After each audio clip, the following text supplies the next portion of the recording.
भरत क्षेत्र के समर्थ आचार्य श्री कुंकुन देव रचित ग्रंथादिराज समय सार पे स्वाध्याय चल रहा है।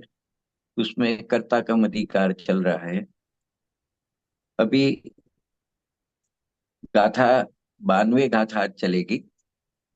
इस गाथा का तात्पर्य कहते हैं आचार्य भगवान कि जो कर्म होता है उसकी उत्पत्ति अज्ञान से ही होती है। तो देखो, कर्म तीन प्रकार के होते हैं मुख्य रूप से। एक ज्ञानावरणादि 8 कर्म होते हैं। एक शुभाशुभ विकारी परिणाम होते हैं। और एक नो कर्म में देह मन वाणी शरीर वगैरह होता है, उसको है। कर्म का अर्थ लेना है। जो विकार होता है, राग देश विकार होता है, सुख दुख होता है, उसको यहाँ पे लिया है कि वो क्यों होता है, कैसे उत्पन्न होता है। तो क्या अज्ञान से उत्पन्न होता है। तो उसको ऐसे भी कह सकते हैं कि अज्ञानी जीव ही ऐसे रागादि भावों का कर्ता होता है। इसके बाद की गाथा में आएगी 93 नंबर की कि ज्ञानी ऐसे रागादि विकार भावों का कर्ता नहीं होता। यहाँ तो कर्ता होता है वो बताना है। तो यहाँ पे अज्ञानी जीव को लिया है। डायरेक्ट गाथा देखे उसका हिंदी अनुवाद। तो गाथा में लिखा है कि किस प्रकार से कर्म का कर्ता होता है, कौन सा जीव आत्मा। तो यहाँ लिखा है, पर को करे निज रूप अरु, निज आत्मा को भी पर करे। अज्ञान में ये जीव ऐसा कर्म का कारक बने। कारक यानी कर्म तो एक लिया है, 6 कारक में से कर्ता कर्ता लेना है कि कर्ता बनता है, उसकी बात है।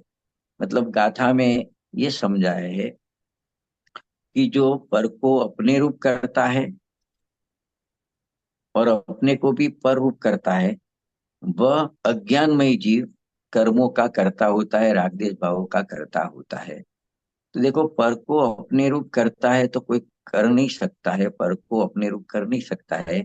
वो ऐसा मानता है कि पर मेरा है और मैं पर रूप, वो ऐसी जिसकी मान्यता है वो ही राग देश विकारी भावों का और दुख का करता होता है। ऐसा इस गाथा में कहना है। उसको अपने समझेंगे कि किस प्रकार से अज्ञानी रागादि भावों का कर्ता होता है। वो बात इस गाथा में समझनी है।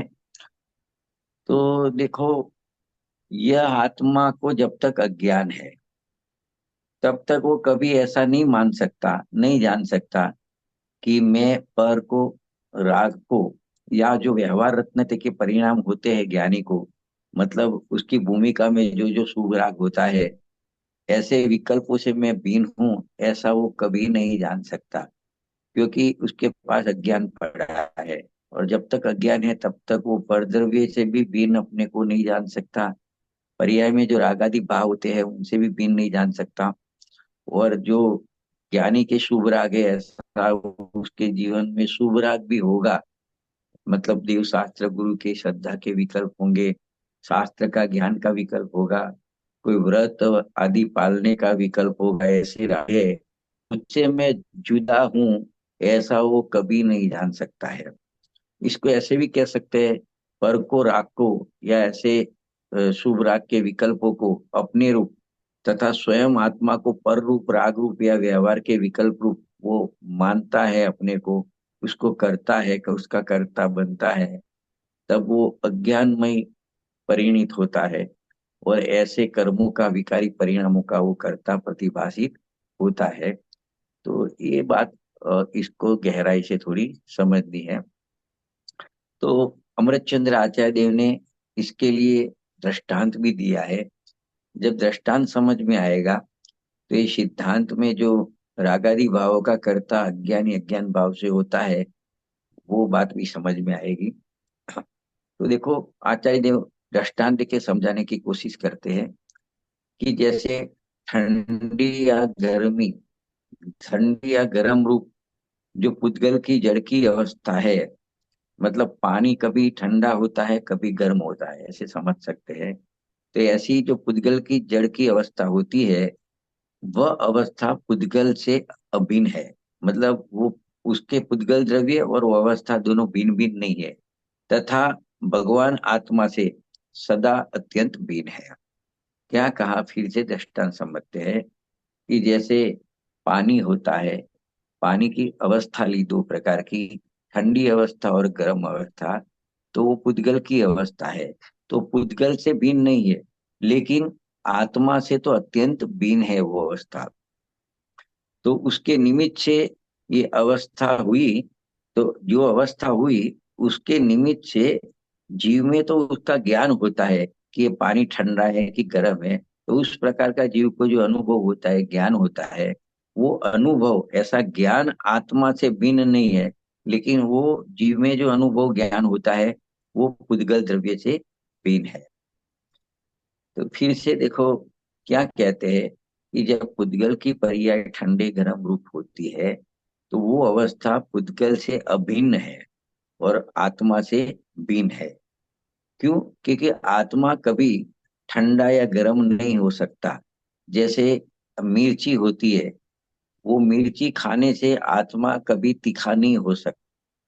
तीखा स्वाद है, वो तो जड़ की पर्याय है।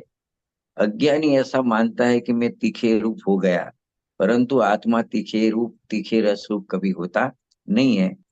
ठंडी या गर्म अवस्था जो होती है, तीखे पने की अवस्था होती है, मीठे पने की अवस्था होती है, वो अवस्था, वो रस रूप अवस्था या ठंडी गर्मी रूप अवस्था होती है, वो तो पुद्गल की होती है, पुद्गल से अभिन्न होती है।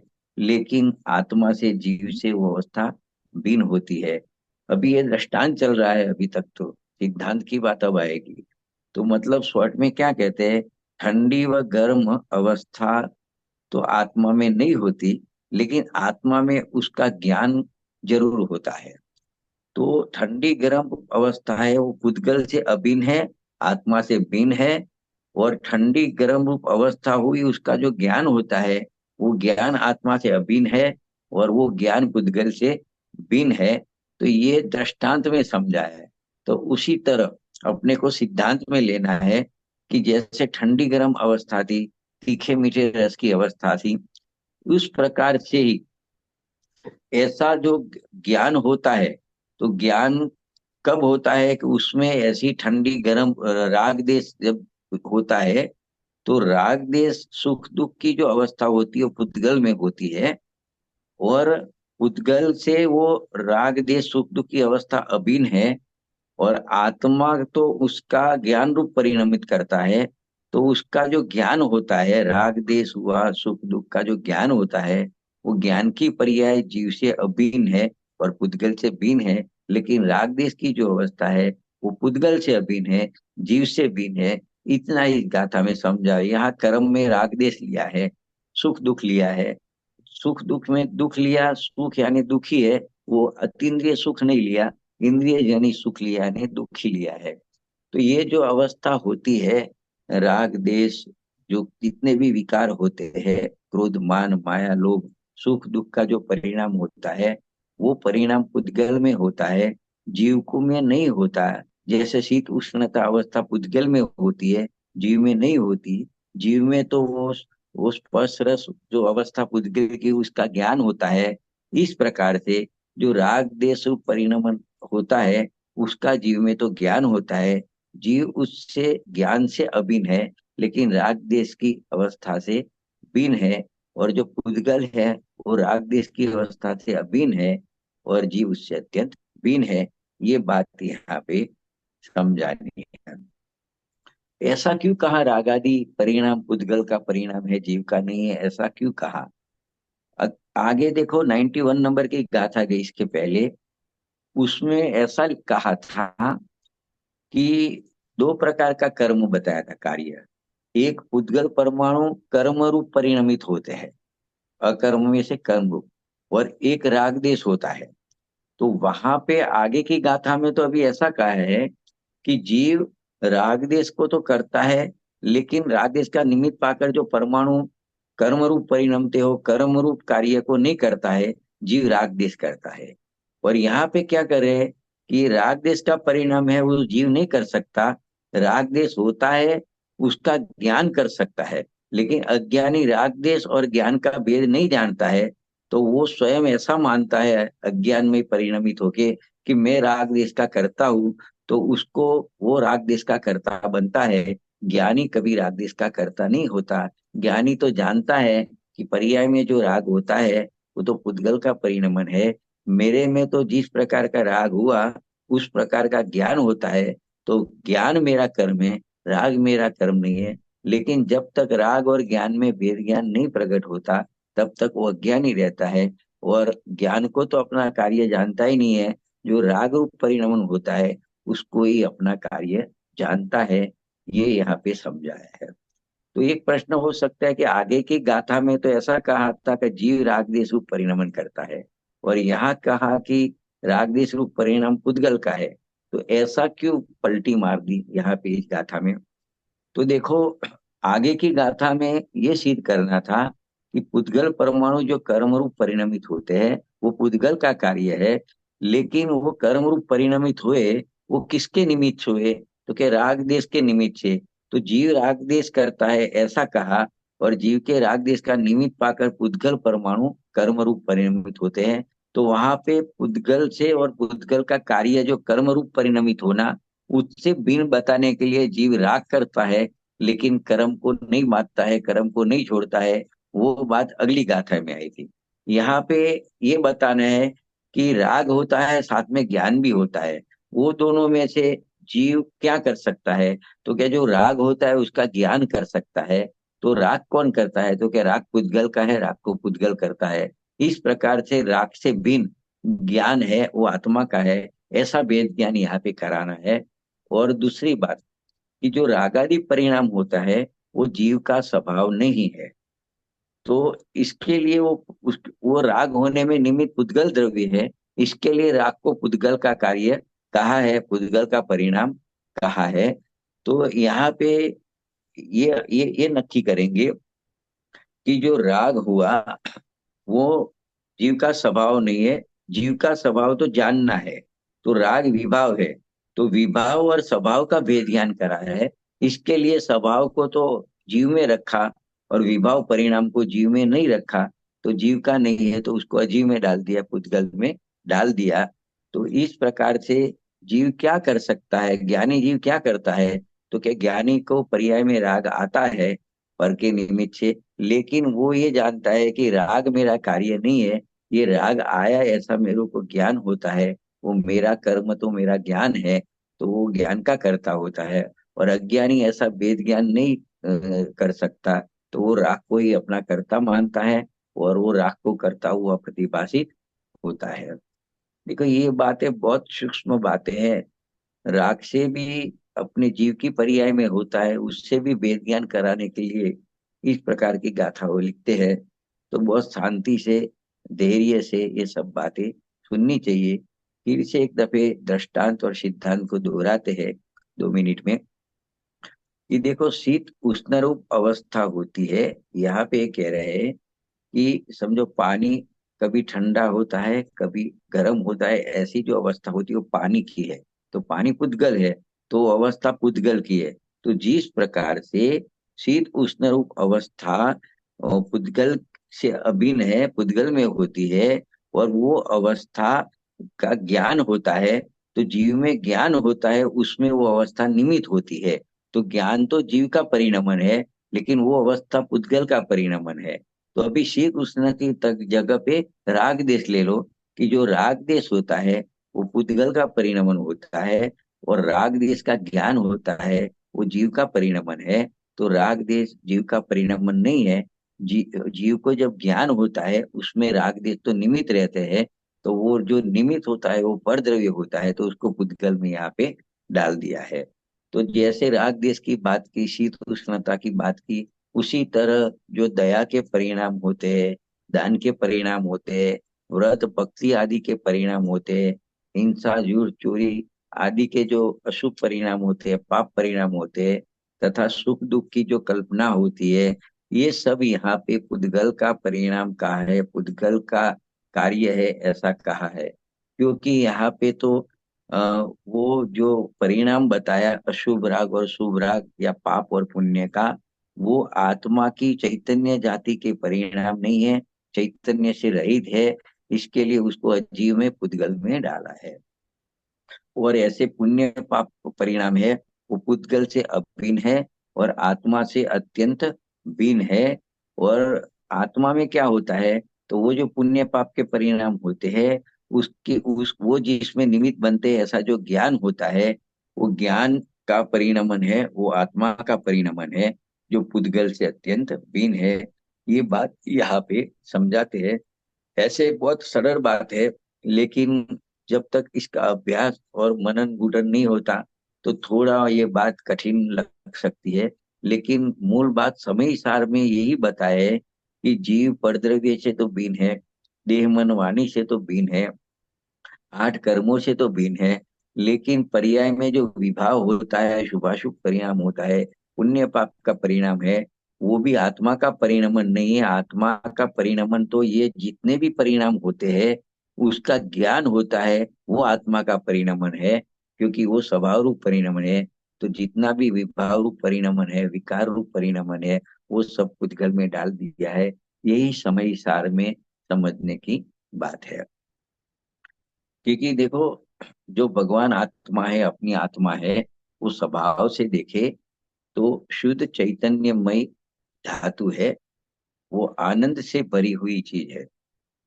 उसके द्रव्य में न तो उसके द्रव्य में राग है, न उसके गुण में राग है। पर्याय में जो राग होता है, उसको यहाँ पे पुद्गल का परिणाम है, ऐसा यहाँ कहा है। तो वो पर्याय में जो राग है, उसको पुद्गल के परिणाम में सम्मिलित किया है। तो पर निमित्त के अधीन होता है जीव, पर का लग करता है, परद्रव्य का लग करता है, जीव उसके ऊपर अपना उपयोग लगाता है। तो उसकी पर्याय में दया का, दान का, व्रत का, काम का, क्रोधादि का, जितने भी शुभ अशुभ भाव होते हैं, वो सब पुद्गल के परिणाम है। ये सब परिणाम, ऐसे परिणाम सब पुद्गल से अभिन्न है, यानी एक में है पुद्गल से, तथा आत्मा से अत्यंत भिन्न है। ये बात इस गाथा में बतानी है। कम से कम 3-4 दफे ये बात का आपने रिपीटेशन किया। फिर से एक दफे कहते हैं कि आत्मा किसका करता है। असली में देखे तो आत्मा किस भाव का करता है। तो देखो, अज्ञानी की बात करें तो अज्ञानी आत्मा होती है, वो पुण्य पाप आदि भावों का अज्ञान भाव से करता होता है। किंतु जब ज्ञान होता है जीव को, तो वो उद्गल परिणाम का कर्ता कभी नहीं होता। तो जो रागादि भाव है, उसका कर्ता कर रागादि भाव तो होता है, लेकिन रागादि भाव का वो कर्ता नहीं बनता है। ऐसा यहाँ पे बताना है, सिद्ध करना है। इतनी बात सिद्ध करनी है कि जब तक अज्ञान बना रहता है, राग और ज्ञान में जो भेद है, वो जीव भेद नहीं जानता है, ऐसा उसको अज्ञान बना रहता है, तब तक उसको पर्याय में जो राग होता है, तो वो अज्ञान भाव से राग का करता होता है। लेकिन ये गाथा में कह रहे हैं कि ये जो राग का परिणाम है, वो पुद्गल का परिणाम है। तो ऐसे पुद्गल परिणाम का कर्ता आत्मा कभी नहीं हो सकता है। वो बात यहाँ पे सिद्ध करनी है। या तो दूसरी तरह से कहे दोबारा, तो राग और ज्ञान का भेद ज्ञान कराना है। जितने भी राग देश के परिणाम जो ज्ञान में निमित्त होते हैं, तो राग का काम आत्मा में ज्ञान होता है, उसमें निमित्त बनने का है। लेकिन वो राग देश का परिणाम है, वो कभी आत्मा का कर्म नहीं बन सकता। आत्मा राग देश का कर्ता बने और राग उसका कर्म बने, ऐसी कोई आत्मा में शक्ति है ही नहीं। तो राग देश के परिणाम जीव की जो चैतन्य की जात है, उस जाति का राग परिणाम नहीं है, इसलिए उसको पुद्गल का परिणाम कहा है। एक अपने गाथा इसी अधिकार में, कर्ता के अधिकार में 72 नंबर की गाथा, 72 नंबर की गाथा आ गई। उसमें भी रागादि परिणाम को, आश्रव भाव को जड़ अचेतन कहा था। जितने भी शुभ अशुभ परिणाम है, उसको कहा असूची है। और उसके सामने भगवान आत्मा को अत्यंत सूची बताया। 3 पॉइंट था कि जितने भी आश्रव भाव है, शुभाशुभ परिणाम है, वो असूची है। इसके सामने भगवान आत्मा अत्यंत सूची है। दूसरा पॉइंट इसमें यह था कि पुण्य पाप के भाव जड़ है, और भगवान आत्मा जो है स्वभाव से शुद्ध विज्ञान गण है। तीसरी बात आई थी पुण्य पाप के भाव है, वो दुख रूप है, और भगवान आत्मा सदा आनंद स्वरूप है। तो इस प्रकार से जितने पण आश्रव है, विकार है, विभाव है, शुभाशुभ भाव है, पुण्य पाप के भाव है, वो अशुचि है, जड़ है, दुख रूप है। इसके सामने भगवान आत्मा अत्यंत सूची है, शुद्ध विज्ञान गण है, और सदा आनंद रूप है। ऐसा जो आश्रव और आत्मा का भेद ज्ञान नहीं जानता, वो अज्ञानी बना हुआ, वो ऐसे भावों का आश्रव का कर्ता बनता है। तो ये यहाँ पे समझाना है। देखो आचार्य भगवान ने वहां 3 दफे भगवान आत्मा कहकर पुकारा था, अमरचंद्र आचार्य ने 72 गाथा में। जैसे माता होती है, वो बालक को जब पालने में सुलाती है, तब उसे यह कहकर सुलाती है कि मेरा बेटा राजा है, चतुर है, और पाटले बैठ के नाथा है, तो नहाता है। तो इस प्रकार से माता प्रशंसा करती है और बालक को सुलाती है। यदि अगर माता वो बालक को डांटेगा, तो वो बालक पालने में सोएगा भी नहीं। तो इसी प्रकार यहाँ माता की जगह पे भगवान है, अपने त्रिलोकी नाथ है, सर्वज्ञ देव है। वो अपने को, अपने बालक है, तो अपने को भगवान आत्मा कहकर बुलाते हैं कि तू भगवान है, स्वभाव से तो तू भगवान है। पर्याय में भले राग विकार है, विभाव है, लेकिन स्वभाव से देखो तो तू बना बनाया भगवान है, त्रिलोकी नाथ है। और ये जो राग देश के परिणाम है, वो तेरे आत्मा का स्वभाव रूप परिणमन नहीं है, विभाव रूप परिणमन है। तो वो पुद्गल के परिणाम है, तेरी चैतन्य की जाति के वो परिणाम नहीं है। तो जितने भी और अशुभ राग को तो छोड़ो, लेकिन ज्ञानी की भूमिका में जो शुभ राग होते हैं, दया दान व्रत जब भक्ति के जो परिणाम होते हैं, वो सब परिणाम भी वो अज्ञानी उसको अपना मोक्ष मोक्ष का साधन मानता है।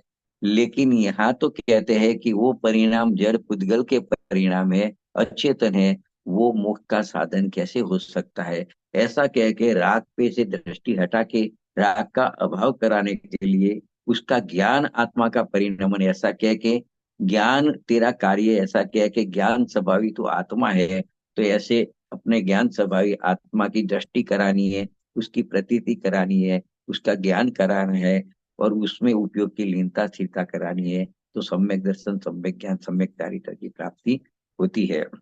तो ऐसा कोई गजब का काम कुंद कुंद आचार्य देव और अमृत चंद्र आचार्य देव ने किया है।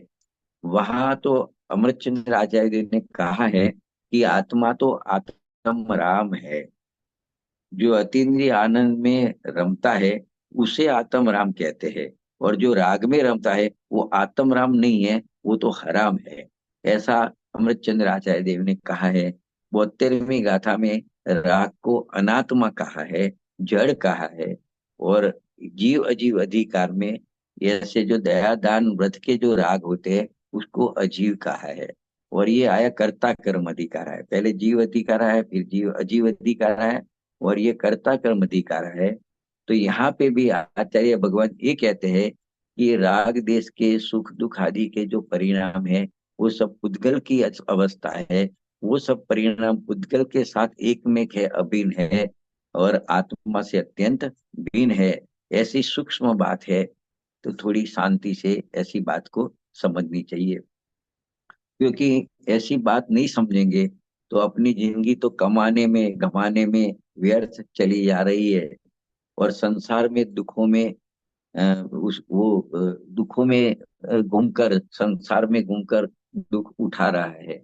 तो ऐसी सूक्ष्म बात सुनने का समय सार के माध्यम से, कुनकुन आचार्य देव के माध्यम से मौका मिला है, तो उसको बहुत शांति से, धीरज से ये बात सुन के समझनी चाहिए, और निर्णय करना चाहिए कि राग भी कार्य है, ज्ञान भी कार्य है, दोनों कार्य है। तो आत्मा किस कार्य का कर्ता होता है। अगर जो राग का कर्ता बने, तो राग को कभी अभाव नहीं कर पाएगा। तो राग तो होता है और राग का ज्ञान भी होता है। तो राग और ज्ञान में आत्मा असली देखे तो ज्ञान का कर्ता बनता है, क्योंकि ज्ञान आत्मा का स्वभाव है, राग आत्मा का स्वभाव नहीं है। ऐसा कह के राग जीव का कर्म नहीं है, जीव का कार्य नहीं है, ऐसा इस गाथा में आचार्य देव कहते हैं कि ये जो जितने भी राग होते हैं, वो सब राग उद्गल से अभिन्न है और तेरे आत्मा से भिन्न है, तू वे राग से भिन्न है। तू तो शुद्ध चैतन्य स्वाभाविक आत्मा है, और तू उसका लग करेगा तो तेरे को आत्मा का आनंद का अनुभव होएगा। फिर भले वो जो तेरे को ज्ञान होता है उसमें राग भले निमित्त हो, लेकिन तू राग मेरा कार्य है ऐसा मानेगा तो तेरे को आत्मा का अनुभव नहीं होएगा, और आत्मा का आनंद की प्राप्ति भी तेरी नहीं होएगी।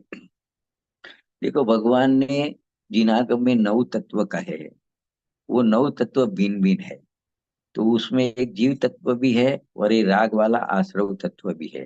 तो जीव तत्व और आश्रव तत्व भिन्न है, ऐसे नौ नौ भिन्न है तभी तो वो 9 बन सकते हैं। यदि ऐसा नहीं माने, जीव को और आश्रव को भिन्न नहीं मानेंगे, तो 9 तत्व ही नहीं बनेंगे, 8 हो जाएंगे। पुण्य भाव को तू जीव मानेगा तो फिर एक एक 9 में से एक कम हो जाएगा। तो एक एक करके सब कम हो जाएंगे। तू 7 तत्व या 9 तत्व को भी नहीं मानेगा, तो फिर एक एक करके कम हो जाएंगे, तो फिर कोई तत्व ही नहीं रहेंगे। तो इसके लिए जब उसको 9 को 9 या 7 को 7 कहा है, तो वो भिन्न भिन्न है। तो तू भिन्न ही जान कि जीव भिन्न है और आश्रव तत्व रागादि भाव है वो भिन्न है, तभी तो वो 9 या 7 बनेंगे। तो जीव में क्या होता है, तो जो आश्रव तत्व है, जो रागादि भाव होते हैं, जो सुख दुख की पर्याय होती है, उसका आत्मा में ज्ञान होता है। और वो जो ज्ञान है वो आत्मा से अभिन्न है। लेकिन जो रागादि परिणाम है, पुण्य पाप के परिणाम है, वो आत्मा से भिन्न है। लेकिन आत्मा का स्वभाव देखो, ज्ञान स्वभाव तो स्वपर प्रकाशक है। तो ज्ञान और ज्ञान में निमित्त राग, तो ज्ञान तो स्व है, स्व का परिणमन है। राग स्व का परिणमन नहीं है। लेकिन स्व पर प्रकाशक स्वभाव होने के कारण आत्मा स्व को भी जानता है, और राग ऐसे पर को भी, आसव तत्व को भी जानता है। तो उसका जो ज्ञान होता है उसमें तो ये आसव तत्व निमित्त होता है, लेकिन वो आश्रव का कर्ता जीव नहीं है। आश्रव का परिणाम हुआ, उसका जो ज्ञान होता है उसका कर्ता जीव है। इतना यहाँ पे इसका अर्थ हमें कहना है। अभी देखो, वो कर्ता बनता है, ये तो जब तक ये रागादि भाव को अपना मानता है तब कर्ता बनता है, एक तो ये प्रकार से बताए। अभी टीका में थोड़ी आगे भी सरल करके इसी बात को सिद्ध किया है कि देखो, जो अज्ञानी होता है उसको दया दान आदि के परिणाम होते हैं, और अज्ञानी को ये दया दान के शुभ राग के परिणाम और उसकी आत्मा दोनों एक है, ऐसा उसको अनादि से अध्यास है, उसको एक ही लगते हैं। इस कारण वो रागादि परिणाम और आत्मा में जो भिन्नता है उसका उसको भान नहीं है। वो वेद को जानता नहीं है, वो तो ऐसे ही जानता है कि ये पुण्य पाप के परिणाम है, वो मेरे है। ऐसा ही उसको जानता है, तो अपने से पुण्य पाप के रागादि परिणाम को अपने से अभिन्न जानता है। तो अज्ञानी को उसका वेद ज्ञान नहीं है। तो यहाँ पे दृष्टांत से समझाया, दृष्टांत के माध्यम से, जैसे शीत उष्ण अवस्था होती है, तो आत्मा शीत उष्ण अवस्था को नहीं कर सकता है, लेकिन जो शीत उष्ण रूप अवस्था पुद्गल में होती है उसका ज्ञान जरूर कर सकता है, लेकिन शीत उष्ण रूप अवस्था नहीं कर सकता है। इसी प्रकार से आत्मा असली में राग देश को नहीं कर सकता है, लेकिन जो राग देश होते हैं उसका ज्ञान जरूर कर सकता है। तो यहाँ पे इस प्रकार से कह के आत्मा का कर्म यानी कार्य ज्ञान बताया है, लेकिन राग होता है उस वो ज्ञान में जो निमित्त राग है वो आत्मा का कर्म नहीं है, ऐसा यहाँ पे बताता है। जब जीव मैं जानने वाला हूँ, मैं ज्ञायक हूँ, ऐसा भान जब तक उसको नहीं होता, तब तक ये शुभाशुभ परिणाम को, रागादि परिणाम को, दया दान के परिणाम को, पुण्य पाप के जितने परिणाम होते हैं वो परिणाम को अज्ञान रूप परिणमित होकर वो उसका कर्ता बनता है। और ये ऐसा मानता है कि ये दया दान के शुभाशुभ राग के जो परिणाम है उसको मैं करता हूँ। तो इस प्रकार से ऐसे भाव को अज्ञान अवस्था में उसका कर्ता वो प्रतिभाषित होता है। तो यहाँ तो कहते हैं कि तू ज्ञान स्वभावी आत्मा है, तो तू ज्ञान करेगा कि राग करेगा। तो तू ज्ञान स्वभावी आत्मा है, फिर भी पर्याय में पर के लक्ष्य से राग तो होता है। शुभ अशुभ परिणाम तो होते रहते हैं, दिन रात ऐसे रहते हैं। जैसे शुभ निमित्त में जाता है, मंदिर वगैरह में जाता है, देव शास्त्र गुरु के पास जाता है, तो उसको पुण्य के परिणाम होते हैं। घर गृहस्थी में, व्यापार धंधी में जाता है, उसका लक्ष्य करता है, तो उसको अशुभ राग होते हैं। तो इस प्रकार से शुभ अशुभ राग में पुण्य पाप के परिणाम तो होते हैं, और वो उसको अपना मान के मिथ्यात्व भाव रूप परिणाम भी होता है।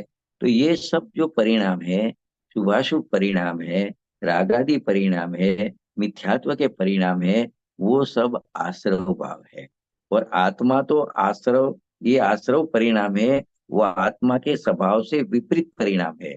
तो आत्मा चेतन द्रव्य है, तो ये जितने भी आश्रव के परिणाम है वो अचेतन है, जड़ है। तो इस प्रकार से ये सब परिणाम को जड़ अचेतन उद्गल के परिणाम यहाँ पे कहा है। तो ऐसे उद्गल के जड़ अचेतन परिणाम रूप चेतन आत्मा का परिणमन होना अशक्य है, यहाँ इस प्रकार से कहते हैं। आगे एक छठी गाथा आई थी, उसमें भी आया था कि आत्मा तो ज्ञायक भाव है, और ज्ञायक जो आत्मा है वो शुभाशुभ भाव के स्वभाव रूप नहीं परिणमता। अगर शुभाशुभ परिणाम रूप पे परिणमेगा आत्मा ज्ञायक भाव, तो वो जड़ बन जाएगा। ऐसा अपने छठी गाथा में भी अपने देखा था। क्योंकि शुभाशुभ परिणाम को वहां पे भी जड़ कहा है, और आत्मा शुभाशुभ परिणाम रूप परिणमन गया तो वो खुद जड़ बन जाएगा। तो राग को जड़ कहा, शुभ अशुभ परिणाम को जड़ कहा, शुभ अशुभ राग को। क्यों? क्योंकि वो राग जो होता है वो अपने को भी नहीं जानता है, और अपने समीप में जहाँ राग है वहां पूरा भगवान आत्मा बैठा है, ज्ञायक भाव बैठा है, उसको भी नहीं जानता। और राग स्वयं दूसरे के द्वारा जानने में आता है, तो उसमें कोई जानने देखने की शक्ति नहीं है राग में। इसके राग को अचेतन और जड़ कहा है। कैसे भी करके राग तेरा कार्य नहीं है, उसमें चैतन्य का अंश नहीं है, चैतन्य का वंश नहीं है, वो चैतन्य का स्वभाव नहीं है, वो विभाव है। तो ये तेरा परिणमन नहीं है। ऐसे अनेक प्रकार से कह कह के राग से भिन्न भगवान आत्मा बताया है। तेरे को कार्य भी देखना है, तो राग भी कार्य है, ज्ञान भी कार्य है। तो राग का ज्ञान होता है, वो आत्मा का कार्य है। राग आत्मा का कार्य नहीं है, राग जड़ का परिणमन है। ऐसा कह के राग को पुद्गल में डाल दिया है। देखो, क्या है कि आत्मा पर का करता हो या पर का कार्य करे, ये बात तो कभी संभव ही नहीं हो सकती। जो देह की, मन की, वाणी की जो क्रिया होती है, बोलने की क्रिया होती है, शरीर की अनेक रूप अवस्था जो होती है, जगत की जो जो अवस्था देखने में आती है बाहर की, तो आत्मा उसको करता है, ये बात तो बहुत दूर की बात है। यहाँ तो ये कहते हैं कि वो पर का करने वाली बात तो नहीं है, लेकिन पर्याय में खुद दया के परिणाम, दान के परिणाम, व्रत के परिणाम, भक्ति के परिणाम, शुभ लाभ के परिणाम होते हैं, जो विकल्प होते हैं। ऐसे परिणमन करना भी आत्मा के लिए अशक्य है। जैसे शरीर का काम करना आत्मा के लिए अशक्य है, वैसे रागादि परिणाम करना भी आत्मा के लिए अशक्य है। पुण्य पाप के जितने भी विकल्प है वो आत्मा के अज्ञान भाव है। अर्थात पुण्य पाप के भावों में ज्ञान भाव का बिल्कुल अंश नहीं है। ये भाव जो चैतन्य की जाति से बिल्कुल विजाति वाले भाव है, जड़ है, अचेतन है। और भगवान आत्मा ज्ञान स्वरूप चेतनमय है, और ज्ञान का ज्ञान रूपी परिणमन होना चाहिए, यही वास्तविकता है।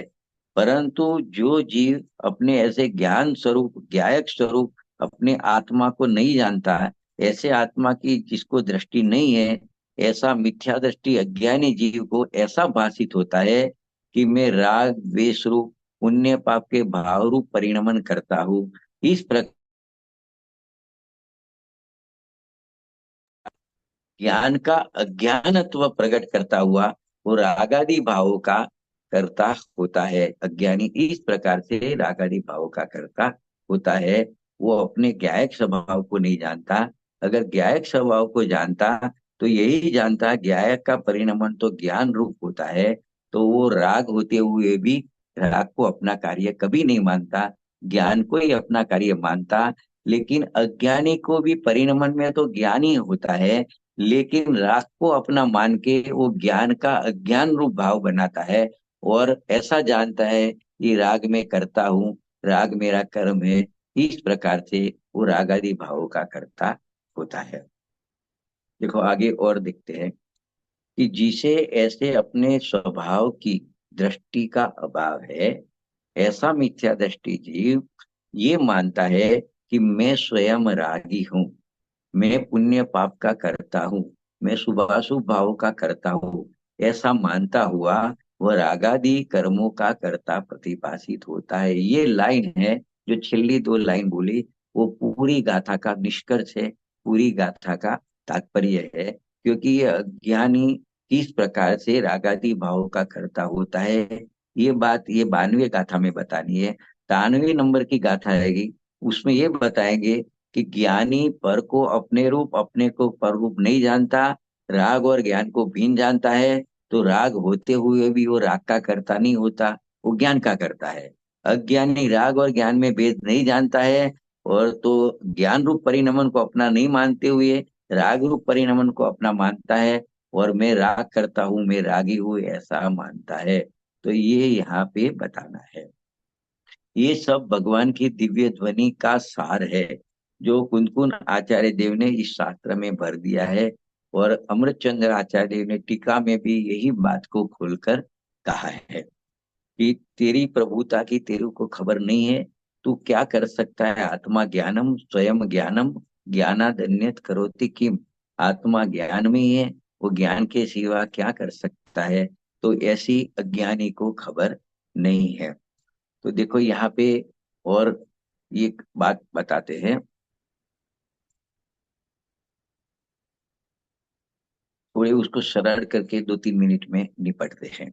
बराबर अभी जितनी बात चली उसको एक एक थोड़े सरल ढंग से उसको समझते हैं, शॉर्ट में समझते हैं। कि यहाँ स्ट्रेट फॉरवर्ड ये बात है कि राग देश पुण्य पाप का भाव है, सुख दुख की जितनी अवस्था है वो सब पुद्गल कर्म के उदय का स्वाद है।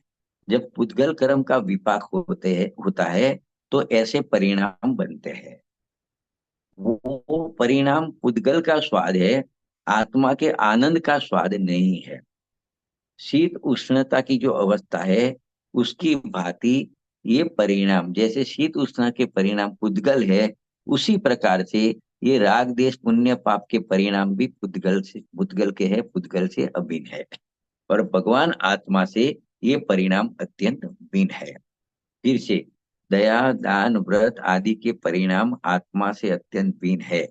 परंतु प्रॉब्लम क्या है कि अज्ञानी को ऐसा वेद ज्ञान नहीं है। इस कारण वह ऐसा ही जानता है कि ये राग का जो स्वाद आता है, जो आकुरता का स्वाद आता है, वो स्वाद मेरा है। तो अज्ञानी मानता है कि राग मेरी वस्तु है, लेकिन उसको पता नहीं है कि तेरी जो वस्तु है, तेरी जो आत्मा है, वो स्वभाव से तो ज्ञायक है, जानने देखने वाली है। तो ज्ञायक मेरी वस्तु है ऐसा अज्ञानी नहीं मानता है, उसके बदले ऐसा मानता है कि राग मेरी वस्तु है। इसके लिए ये ही उसका अज्ञान और मिथ्यात्व बन जाता है। यहाँ पे ये कहना है। तो ये राग का स्वाद कैसे लेता है ज्ञानी, इसको 2 मिनट में 2 लाइन में समझते हैं। कि ज्ञान की ऐसी स्वस्थता है कि राग देश जो होता है तो उसका स्वाद ज्ञान में प्रतिबिंबित होता है। जैसे दर्पण के सामने कोई चीज पड़ी है तो उसका प्रतिबिंब दर्पण में आता है, ऐसे ज्ञान दर्पण है। यहाँ पुद्गल का विपाक होता है, और पुद्गल के विपाक का स्वाद राग रूप है। तो ये ज्ञान दर्पण में वो राग प्रतिबिंबित होता है। तो जैसा राग होता है वैसा ही ज्ञान जान लेता है, ज्ञान में ऐसा ही जानने में आता है। तो अज्ञानी ऐसा मान लेता है कि मेरा ज्ञान ही राग देश रूप हो गया है। लेकिन राग तो असली में देखे तो वो ज्ञान का परगे है, वो स्वगे नहीं है। परंतु ऐसा न मानकर अज्ञानी ऐसा मानता है कि मैं राग देश रूप हो गया। तो ऐसा अज्ञानी को भाषित होता है। इस कारण वह ऐसा मानने लगता है कि मैं रागी हूँ, मैं द्वेषी हूँ, मैं क्रोधी हूँ, मैं मानी हूँ। इस कारण वो अज्ञानी जीव रागादि कर्मों का कर्ता होता है और अपने ज्ञाता दृष्टा स्वभाव का उसको भान प्रकट नहीं हो सकता है, और अनादि से रागादि भावों का ही कर्ता अपने को मानता आया हुआ है। और जब तक राग और ज्ञान से भेद नहीं करेगा, तब तक वो रागादि का ही कर्ता बनेगा और उसको ही अपना कर्म मानता रहेगा, और उसका अज्ञान और इस प्रकार का मिथ्यात्व आगे भी चलता रहेगा। तो यहाँ पे यही बताना है कि अज्ञानी जीव अज्ञान भाव से रागादि भाव का करता हुआ, अज्ञान भाव क्या है उसका, कि राग और ज्ञान भिन्न है, दोनों कार्य होते तो पर्याय में है, लेकिन ज्ञान स्वरूप आत्मा ज्ञान रूप परिणमन करता है, राग रूप परिणमन कभी नहीं कर सकता है, ऐसा भेद नहीं जानता। तो ज्ञान को तो ज्ञान के परिणमन के सामने तो देखता नहीं है, राग का परिणमन देख के ऐसा मान लेता है कि मैं राग करता हूँ, मैं रागी हूँ, मैं देशी हूँ, मैं राग का करता हूँ, राग मेरा कर्म है। तो यही उसका अज्ञान है और यही उसका मिथ्यात्व है, वही उसका रागादि भावों का कर्तापना है। ये बात इस गाथा में बताई है। यहाँ पे अपने विराम लेते हैं।